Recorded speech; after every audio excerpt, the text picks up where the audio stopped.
ഞാൻ തൃശ്ശൂർ ജില്ലയിലെ തൃപ്രയാറിൻ്റെ അടുത്ത് പെരിങ്ങോട്ടുകരയിൽ നിന്നാണ്. പേര് മഹിളാരത്നം. ഞാൻ ചെറുപ്പം മുതലേ ഒരു ദൈവഭക്തയാണ് ട്ടോ. വീട്ടില് അമ്പലവും കാവും ഒക്കെ ഉള്ളതുകൊണ്ട് അതിനെപ്പറ്റി ചുറ്റിയുള്ള ജീവിതമാണ്. അമ്മ എല്ലാ അമ്പലങ്ങളിലും പോവും. ചെറുപ്പം മുതലേ എന്നെയും കൊണ്ട് പോവും ട്ടോ. അതുകൊണ്ട് തന്നെ ഓർമ്മ വെച്ച നാള് മുതൽ ഗുരുവായൂർ അമ്പലത്തിൽ പോവാറുണ്ട്. എൻ്റെ പിറന്നാൾ മേടമാസത്തിലെ കാർത്തികയാണ്. അന്ന് തന്നെയാണ് കൊടുങ്ങല്ലൂർ അമ്പലത്തിൽ ദേവിക്ക് ചാന്താട്ടം. ഞാൻ കൊടുങ്ങല്ലൂർ പോയി ചാന്താട്ടം കണ്ട് നേരെ ഗുരുവായൂർ പോവും. അതാണ് വർഷങ്ങളായിട്ടുള്ള പതിവ്. കോവിഡ് വരുന്നതിൻ്റെ മുൻപിലത്തെ കൊല്ലം ഞാനും എൻ്റെ പാപ്പൻ്റെ മരുമകളും കൂടി പിറന്നാളിന് കൊടുങ്ങല്ലൂർ പോയി. ചാന്താട്ടം സമയം നോക്കി ഇരിക്കുകയാണ്. അങ്ങനെ കുറച്ച് ലേറ്റ് ആയിട്ടോ, അതുകൊണ്ട് വൈകിട്ടാണ് ഗുരുവായൂരിലെത്തിയത്. എത്തുമ്പോൾ 12:45. ക്യൂ തെക്കേ നടയിൽ തെക്കേ അറ്റത്തായിട്ട്. അത് കണ്ടപ്പോൾ തന്നെ എൻ്റെ മനസ്സിൽ വിഷമമായി. ഇതെന്ന് നീങ്ങുമെന്ന് ഓർത്തിട്ട് ഞങ്ങൾ ക്യൂവിൽ നിന്നു. അനിയത്തിയും നിന്നു ട്ടോ. ഇന്ന് കാണാൻ പറ്റുമോ? ഇത്രയും തിരക്കല്ലേ ചേച്ചി? എന്താ ഒന്നും അറിയില്ല.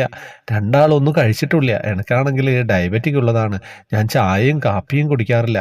അവൾ ഒരു ഗ്ലാസ് കാപ്പി കുടിച്ചു. ഷുഗർ കുറയുമെന്ന് പറഞ്ഞ് അവരെന്നെ നിർബന്ധിക്കാൻ തുടങ്ങി.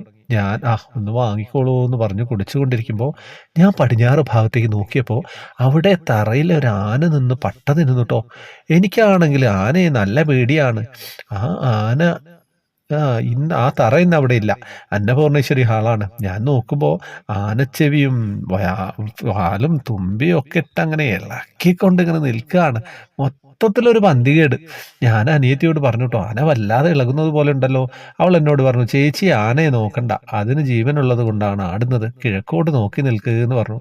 പിന്നെയും സമയം പോകുന്നു. 1:15 ഞാൻ കരയുന്ന പരുവത്തിലായിട്ടോ. കണ്ണനെ വിളിച്ച്, ഇന്നെൻ്റെ പിറന്നാളായിട്ട് എൻ്റെ കണ്ണൻകുട്ടിയെ കാണാൻ കഴിയില്ലല്ലോ. ഞാൻ വീണ്ടും ആനയെ നോക്കിട്ടോ. അതിൻ്റെ ചങ്ങല പതിവിലും വിട്ട് നല്ല വെള്ളിക്കളറുള്ളതായിരുന്നു.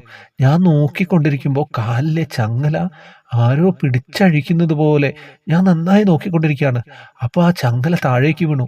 ഞാൻ അനിയത്തിയോട് പറഞ്ഞു, ആനയുടെ ചങ്ങല അതാ താഴേക്ക് വീണു. നോക്കിയപ്പോൾ ആന തറയിൽ ഒരു കാലെടുത്ത് മുന്നോട്ട് വെച്ചു. ഞാൻ അവളുടെ കൈ പിടിച്ചു. പിന്നെ എന്തൊക്കെയാ അവിടെ നടന്നതെന്ന് അറിയില്ല. ആനയൊന്ന് ഇളകി. എല്ലാവരും ഓടി അങ്ങോട്ടും ഇങ്ങോട്ടും ഒക്കെ. ക്യൂ നിൽക്കുന്നവരുടെ ഉള്ളിലേക്കാണ് ആന അങ്ങ് വന്നത്. പക്ഷേ അപ്പോഴേക്കും അവർ പിടിച്ചു ട്ടോ ആനയെ. അപ്പോഴേക്കും ക്യൂ ഒക്കെ തകർന്ന് അങ്ങോട്ടും ഇങ്ങോട്ടും ഒക്കെ ആയി. ഞങ്ങൾ അങ്ങനെ മുന്നിലെത്തി. അങ്ങനെ ഞങ്ങൾക്ക് ഭഗവാനെ കാണാൻ പറ്റി എന്നുള്ളത് തന്നെയാണ് സത്യം. അങ്ങനെ ഉണ്ണി എന്നെ കാണിക്കാൻ വേണ്ടിയിട്ട് അങ്ങനെ ഒരു കളി കളിച്ചു എന്നുള്ളതാണ് എനിക്ക് പറയാനുള്ളത്. കണ്ണന് മാത്രല്ലേ അറിയൂ. 3 കൊല്ലത്തേക്ക് ചെല്ലാൻ കഴിയില്ല, കോവിഡ് വരാൻ പോവുകയാണ് എന്ന് കണ്ണനല്ലേ അറിയുള്ളൂ. അപ്പോൾ ആ സമയത്ത് എന്നെ കണ്ണനൊന്ന് സഹായിച്ചു എന്ന് തന്നെ പറയാം. എന്താ കഥ! കോവിഡ് എന്ന് പറയുമ്പം ആലോചിക്കുമ്പോൾ തന്നെ ഒരുപാട് കാര്യങ്ങൾ ഓർമ്മ വരുന്നുണ്ടല്ലേ. എല്ലാവർക്കും ഉണ്ടാവും ആ 3 വർഷത്തെ കാര്യങ്ങൾ.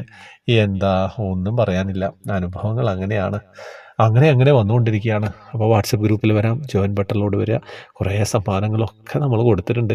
കുറച്ച് ആളുകൾക്ക് കൂടെ മെയിൻ ഗ്രൂപ്പിലും ശൗചാലങ്കാര ഗ്രൂപ്പിലായിട്ട് കയറാം. വേറെ എന്താ, ഒന്നും പറയാനില്ല.